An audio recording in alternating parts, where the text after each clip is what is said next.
Fillimisht të më lejoni që të Po, përshëndes mund të them angazhimin e Shtetit Bashkuar të Amerikës, të cilët vetëm bën të ditur që është arritje dakordsi për ndërprerjen e zhvillimeve të po. mëshme atje.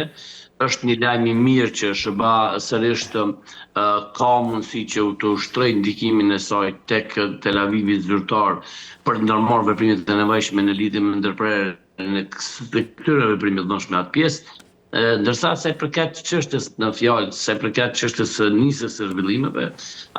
Tel Avivi zyrtar e bën përgjegjës Ministrinë e Mbrojtjes i Sirisë se gjëja ka ushtruar domethënë veprime të vëndshme kundrejt të drejtave të pakicës, të cilët pakicës e brejtë të cilët janë vendosur në brenda territorit të Sirisë. Ky veprim ka qenë për ne shumë i befasueshëm, sepse nuk ka pasur një paralajmërim ose një angazhim paraprak për të konsumuar mundësitë e paqes, format tjera jo dhunës, duke bërë përpjekje që të kërkoj angazhim edhe nga SBA-ja dhe vendet tjera minimalisht që të provohet për të drejtat e pakicës për të cilat tani është bën një angazhim ushtarak dhe se është befasi gjithashtu që Izraeli vërtet nuk po mund të gjej veten në dhomat ku angazhohen veprime paqe, por vetëm në dhomat ku angazhohen veprime lufte. Siç duket ajo që është folur kohë gjatë në lidhje me angazhimet politike të udhëheqësisë izraelite tani janë të tilla që të gjithë domethënë jetën tyre politike, të gjithë vazhdimin e jetës tyre politike ka të mbështetur tek këto veprime të cilat janë evidente dhe po ndodhen në shumë vende të lindjes mesme, siç ka filluar me Gaza, pastaj me teritorie tjera, përfshi luftën me Iran dhe tani kjo fundit që nuk është fakt e para se veprime lufte apo veprime të tilla në Siri kemi pasur të kaluar. Qartë, por duket pak i çuditshëm ky veprim i Izraelit në kushtet kur edhe qeveria e përkohshme e Sirisë është një qeveri pro-amerikane, Presidenti i përkohshëm Ahmed al-Shara është i mbështetur nga Washingtoni, ai sapo ka rrëzuar, po themi, regjimin e Bashar al-Assadit. Duket sikur ky veprim i Izraelit është një inerci e atij konfliktit ndaj Iranit, të cilin duket se armëpushimin pra me të cilin duket se nuk e ka përtypur aq kollaj, po themi, dhe tashmë është duke kërkuar konflikte të tjera rajonale Izraeli. Si shpjegohet pra kjo? Dytet më herët Izraeli pat një deklaratë në lidhje me rrezikun e armëve bërthamore sërish në Iran, por siç duket e njëjta s'pa arrin që të rimarrë edhe një herë mbështetjen e SBA-s për të vazhduar tutje me Iranin. Ju e dini që SBA ka një qasje ndryshe në çështjen sa përket zhvillimeve në lindjen e mesme, e njëjta ndërmjetësoi në përfundimin e luftës me Iranin, e njëjta po angazhuar seriozisht tash për çështjet që lidhen me angazhimin drejt për drejt paqes në Gaza. Dhe njëjta ka mbështetur domethënë presidentin aktual të Sirisë për të sjellur paqen, e cila ka munguar një kohë të gjatë në Damask përkatësisht në Siri. Për ne është shumë befasuese, në fakt me sa arrita të kuptoj befasi ka qenë për SBA-n, sepse të njëjtat nuk kanë qenë të informuar për veprimet që janë ndërmarrë përkatësisht sulm në Ministrinë e Mbrojtjes në Damask dhe po duket që realisht SBA-ja do të arrijë që të tregoj në fakt Iranit, Tel Avivit, se nuk është në mënyra e duhur e cila ajo do të krijonte kushte për të marrë mbështetjen e Shtetit Bashkuar të Amerikës. Prandaj mund të them që realisht Izraeli është befasisht i angazhuar në aktivitete që bijnë kundërshtim me qëndrimet e presidentit aktual të Shtetit Bashkuar të Amerikës për të sjellë paqe dhe siguri një kohë të gjatë, nuk pa arrim të kuptojmë se çfarë realisht planifikohet që të arrihet përmes të reformave të Izraelit në lindjen e mesme. Ajo që di të them është se nëse veprohet kështu, SBA-ja ndoshta do të distancohet nga veprimet izraelite dhe se njëta mund të ketë pasoja serioze ose do të ndodhë ajo që më shumë të pritet regjimi aktuale apo lloji aktuale Tel Avivit e Izraelit do të përballet me aktivitete siç janë protesta, ndoshta edhe ndryshim i qeverisë së shpejti atje. Po, për ta mbyllur me Sirin, pra ju nuk mendoni se aktualisht jemi në një periudhë armë pushimi të negociuar pra midis Izraelit dhe Sirisë, por nuk mendoni se do të përshkallëzohet situata apo jo? Pra do të lihet me kaq, po themi. Jo, SBA e bëri të ditur në mëngjesin e sotëm se domethënë është arritur pajtim për paqen atje, janë me disa kushte specifike siç kanë thënë ato, dhe besoj që do të kërkohet ndonjë angazhim i veçantë për garantu sigurinë të atyre pjesëve ku udhëheqën apo mund të themi ku janë me numrin më i madh i cili jetojnë nga përfaqësuesit të cilët Izraeli i dëshirojnë të mbështetë, se mendon që janë pakicë hebrej. Thjesht me që SBA deklaroi arritjen e një marrëveshje, nuk besoj që do të ketë problem dhe ma marrëmendja që kjo çështje do të gjejë mënyrën për të zgjedhur në një kohë të shpejtë. Qartë. Për të kaluar te çështja e dytë tashmë, në Ukraina, është e vërtetë se Ukraina ka bërë një deklaratë, po themi, presidenti Zelenski ose kryeministri e re e Ukrainës e vendosur prej tij, ku janë të gatshëm, pra kanë shprehur gatishmërinë për një paqe me Rusinë. Çfarë fshihet mbas kësaj shtrirje dore, se duket pak e dyshim, pak e çuditshme në këtë moment? Në fakt Ukraina zyrtare e ka kuptuar fare mirë mënyrën se si duhet të luhet edhe në aspektin politik. Deklarimet e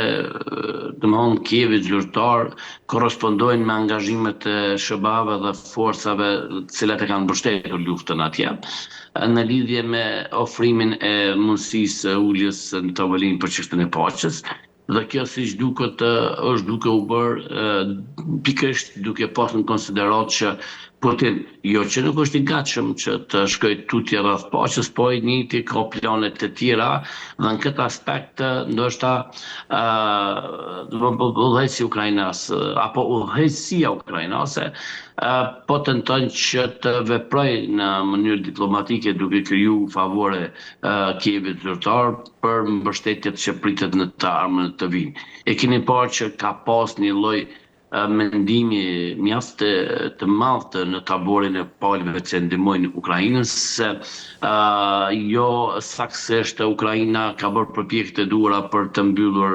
domethënë luftimet dhe për të shkuar drejt paqes. Prandaj mund të them që kjo është një veprim taktik i duhur në kohë dhe pas kësaj do të kemi ndoshta një angazhim më serioz të forcave ndërkombëtare për t'i dhënë goditje të më të fuqishme të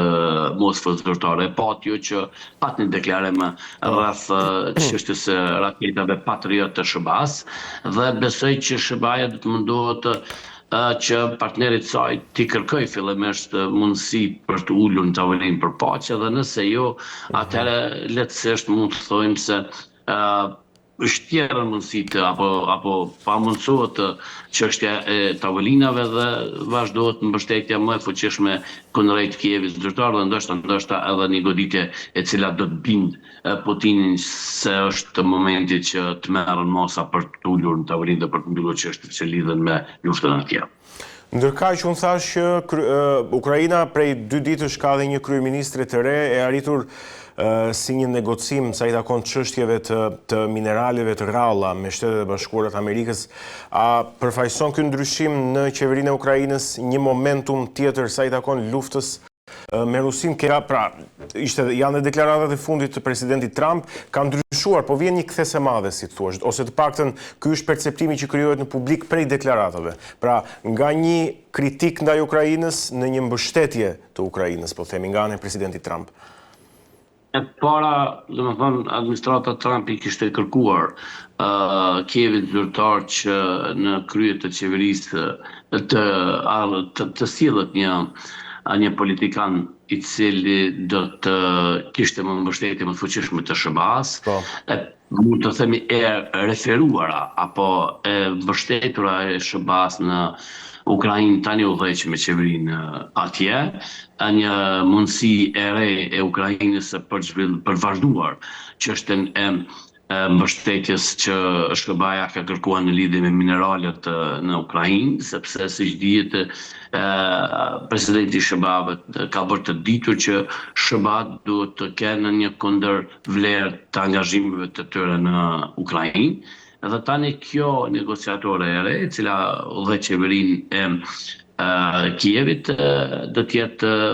mundësia që realisht ndodhen edhe këto cilat po pritet të ndodhin, siç e tham, një taktikë e re rreth angazhimit të Ukrainës për çështjet që lidhen me paqen, më pas një justifikim i fuqishëm i SBA-ve dhe partnerëve të saj për një mbështetje më të fuqishme dhe ndoshta lejimin e disa armatimeve të cilat deri më tani nuk janë lejuar që të përdoren në Ukrainë, nuk janë dhënë në mbështetje Ukrainës dhe do të merr një pjesë të fuqishme lufta në atë pjesë dhe ndoshta për ta mbyllur në vjeshtë. Një çështje e tretë që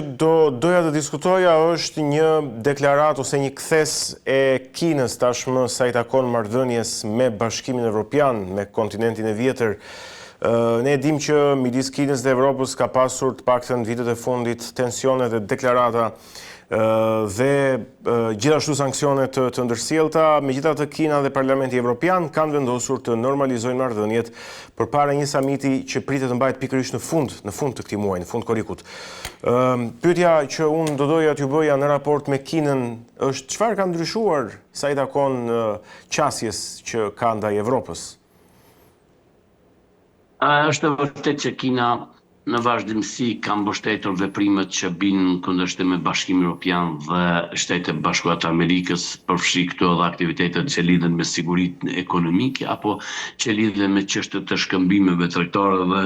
atyre ekonomike. Ka pasur një ngërç të madh të bashkëpunimit mes Kinës dhe Bashkimit Evropian dhe tani si duket Kina e ka parë që duhet që të ndryshojë qasjen e saj sa i përket të veprimeve që ka pasur deri më tani, që ndoshta mund ta konsiderojmë si një përpjekje e invadimit ekonomik kinez në disa vende të Bashkimit Evropian apo në drejtim të Bashkimit Evropian. Ky ndryshim i qëndrimeve të Pekinit zyrtar e ka lehtësu komunikimin, me çka dhe ndoshta në takimin që do të bëhet në samitin që do të bëhet në fund të këtij muaji, ndoshta do të kemi edhe mundësi që të arrijnë disa marrëveshje të cilat janë një hap i rëndësishëm drejt normalizimit marrëdhënieve ekonomike mes Bashkimit Evropian dhe Kinës, si njëra ndër mund të themi ndër problematiket kryesore të zhvillimit të ekonomisë në përgjithësi, jo vetëm në Evropë, edhe në botë. Ju e dini që SBA ka një kohë gjatë që ka ngritur shqetësimet e saj në lidhje me mënyrën se si Kina ka qasë çështjet që lidhet me shkëmbime tregtare në vende të ndryshme, pa ndonjë angazhim serioz për të konsoliduar fillimisht angazhimet tregtare, sidomos shkëmbimet tregtare, është mund të themi është drejtuar në vende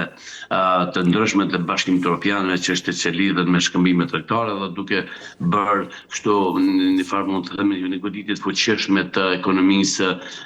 Bashkimit Evropian me format të cilat Kina i ka bërë, që janë në kundërshtim mund të themi me programet e Bashkimit Evropian sa i përket zhvillimeve të ekonomisë dhe ndërmarrësisë dhe gjithashtu sa i përket çështjeve shkëmbimeve tregtare. Ndërkaq, po duket sikur Kina po do ta shohë Bashkimin Evropian si një zëvendësues, po themi, të Shteteve të Bashkuara të Amerikës, megjithëse ky nuk do të ishte termi i saktë, po meqense jemi në kuadër të një lufte tarifash me Shtetet e Bashkuara të Amerikës dhe Evropa gjithashtu rrezikon që prej muajit gusht të futet në një luftë tarifash me Shtetet e Bashkuara të Amerikës, atëherë Kina gjen diçka të përbashkët për të zgjeruar bashkëpunimin. A qëndron kjo si tezë apo? Në fakt edhe mund të themi që në këtë rast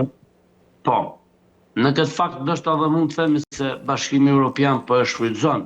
një rast ku do të ushtrojë presion kundrejt SBA-s në lidhje me çështjen e tarifave.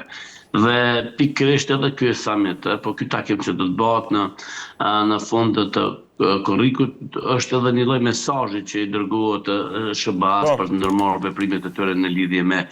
çështjet që lidhen me tarifat. Dhe Kina po mundohet që ta shfrytëzojë këtë lloj përplasje që Bashkimi Evropian dhe SBA kanë dhe njëjta ka ndryshuar qasje sa i përket të mënyrës së angazhimeve ekonomike dhe tregtare në Bashkimin Evropian dhe prandaj në këtë takim pritën që të bëhen disa marrëveshje, por që në thelb nuk do të jenë ato që ndoshta ju menduat që është një term për të zëvendësuar, domethënë ato humbjet apo të boshllëk që shkaktohen nga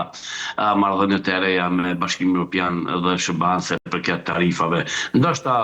pritet që mund të ketë ndonjë rol ky lloj angazhimi i Bashkimit Evropian dhe Kinës për t'i ushtruar presion SBA-ve drejt vendimeve për tarifat e reja, por në asnjë mënyrë nuk do të ketë mundësi që Kina të përfitojë në formën më të mirë të mundshme për të ushtruar, si thash edhe më herët, marrëdhënie tregtare me SBA-n, me Bashkimin Evropian, duke tentuar që të shfrytëzojë këtë luftën tregtare që SBA-ja ka me Bashkimin Evropian. Qartë. Dhe një çështje e fundit, po jo më pak e rëndësishme që unë do doja të diskutoja me ju lidhet me një ngjarje e cila finalizohet sot në formën e një marrëveshjeje aleance ushtarake, por që diskutohet, po themi, prej ditësh, ndoshta prej fillimit të korrikut. Sot Gjermania dhe Mbretëria e Bashkuar e Britanisë së Madhe nënshkruajnë një aleancë ushtarake tejet pazakont, duke marrë parasysh që ato gjenden në ombrellën e NATO-s, janë dy ndër vendet, po themi, më të rëndësishme të aleancës së Atlantikut Veriut. E megjithatë, kjo s'ka mjaftuar, por Londra dhe Berlini po nënshkruan një aleancë ushtarake sipas të cilës do të ketë mbrojtje të ndërsjellët. Nëse dikush sulmohet, vendi tjetër është i detyruar që të futet në luftë dhe ta mbrojë. Si e lexoni ju këtë zhvillim të çuditshëm në dukje? Në fakt, mund të themi se personat, njerëzit të cilët merren me çështjet sigurisë mund të kishin pritur këto zhvillime.